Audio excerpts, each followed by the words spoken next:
এই মুহূর্তে গুরুত্বপূর্ণ সব আপডেট ও বাংলা সংবাদ দেখতে আপনাকে স্বাগতম।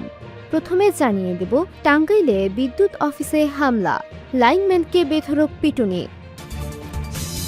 বাংলাদেশের সঙ্গে ভারত কেমন সম্পর্ক চায় সেই সিদ্ধান্ত তাদেরই নিতে হবে, বলেছেন পররাষ্ট্র প্রতিমন্ত্রী। ফ্যাসিবাদের কালো ছায়া সংস্কৃতির মাধ্যমে বিদায় করতে হবে, বলেছেন শফিকুর রহমান। আওয়ামী লীগ আমাদের শত্রু নয়, অচিরেই আওয়ামী লীগ বিএনপির সঙ্গে মিশে যাবে, বলেছেন সংসদ সদস্য নাসির। সর্বশেষ জানাবো, চলতি অর্থবছরে স্থানীয় সরকারের সব স্তরের নির্বাচন, বলেছেন প্রতিমন্ত্রী শাহে আলম। শিরোনাম শুনলেন, এবারে বিস্তারিত। তবে একটা অনুরোধ থাকবে, এই ভিডিওতে একটা লাইক ও কমেন্ট করে জানিয়ে দিন কে কোন জেলা থেকে বা কোথা থেকে দেখছেন। টাঙ্গাইলে বিদ্যুৎ অফিসে হামলা, লাইনম্যানকে বেধড়ক পিটুনি। টাঙ্গাইলের মির্জাপুরের লোডশেডিংয়ে অতিষ্ঠ এলাকাবাসী। এই পরিস্থিতিতে বিদ্যুৎ অফিসে ঢুকে আব্দুল লতিফ বয়স 33 নামে এক লাইনম্যানকে বেধড়ক পিটুনির খবর পাওয়া গেছে। পরে গুরুতর অবস্থায় তাকে উদ্ধার করে হাসপাতালে ভর্তি করা হয়েছে বলে বিদ্যুৎ বিভাগের পক্ষ থেকে জানানো হয়েছে। বৃহস্পতিবার 6 আগস্ট সকালে উপজেলার জানমুখী পল্লী বিদ্যুৎ অফিসের সাবস্টেশন অফিসে এ ঘটনা ঘটে। ঘটনার পর পল্লী বিদ্যুৎ বিভাগ বাদী হয়ে মির্জাপুর থানায় মামলা দায়ের করেছেন। জামুরকি বিদ্যুৎ অফিসের কর্মকর্তা কর্মচারীরা জানান, বৃহস্পতিবার লাইনম্যান আব্দুল লতিফ অফিসে কাজ করছিলেন।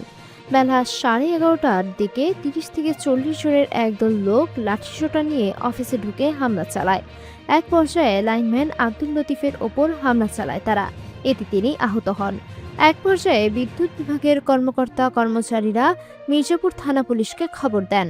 পুলিশ ঘটনাস্থলে পৌঁছানোর আগেই হামলাকারীরা পালিয়ে যায়।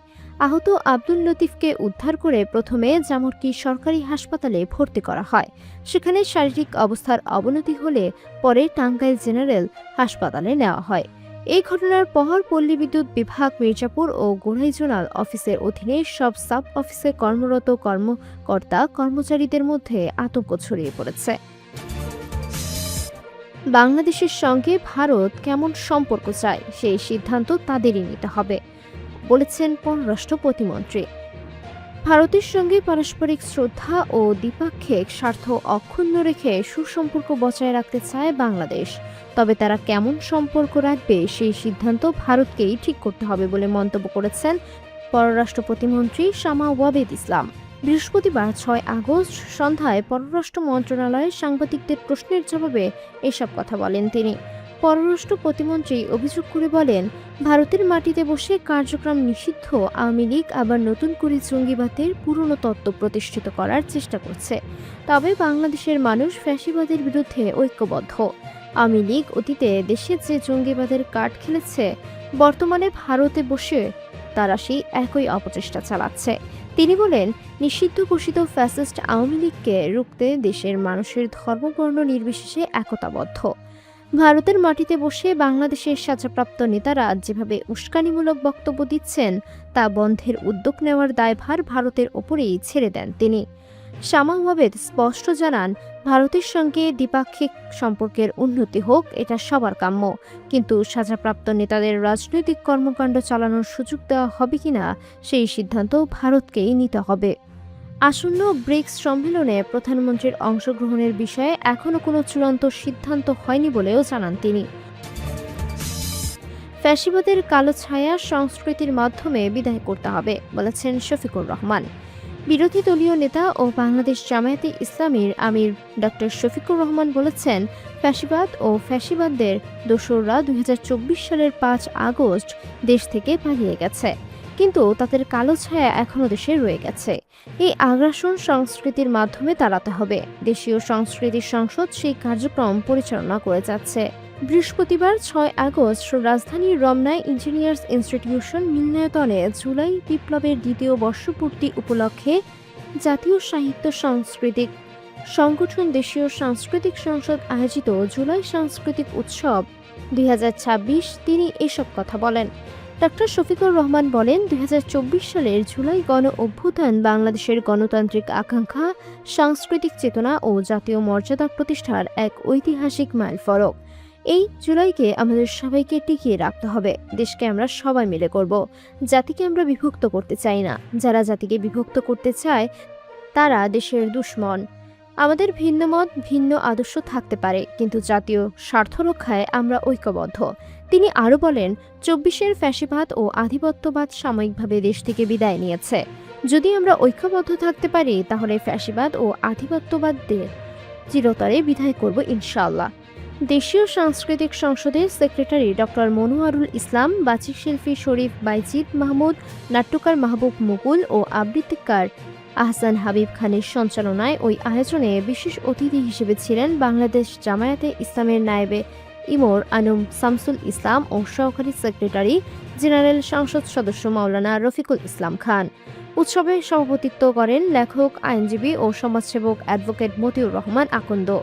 জুলাই উৎসবে দেশের প্রখ্যাত শিল্পী, সাহিত্যিক, সাংস্কৃতিক ব্যক্তিত্ব এবং বিভিন্ন সাংস্কৃতিক সংগঠনের প্রতিনিধিরা অংশ নেন। আওয়ামী লীগ আমাদের শত্রু নয়, অচিরেই আওয়ামী লীগ বিএনপির সঙ্গে মিশে যাবে, বলেছেন সংসদ সদস্য নাসির। সুনামগঞ্জ ২ আসনের সংসদ সদস্য নাসির চৌধুরী বলেন, আওয়ামী লীগ আমাদের শত্রু নয়, তারা আমাদের মিত্র। আমরা তাদেরকে নিয়ে একসঙ্গে যুদ্ধ করেছি। অচিরেই আওয়ামী লীগ বিএনপির সঙ্গে মিশে যাবে। বৃহস্পতিবার ৬ আগস্ট দিরাই পৌর শহরের থানা পয়েন্টে উপজেলা বিএনপি আয়োজিত জুলাই স্মরণ সমাবেশে প্রধান অতিথির বক্তব্যে তিনি এমন মন্তব্য করেন।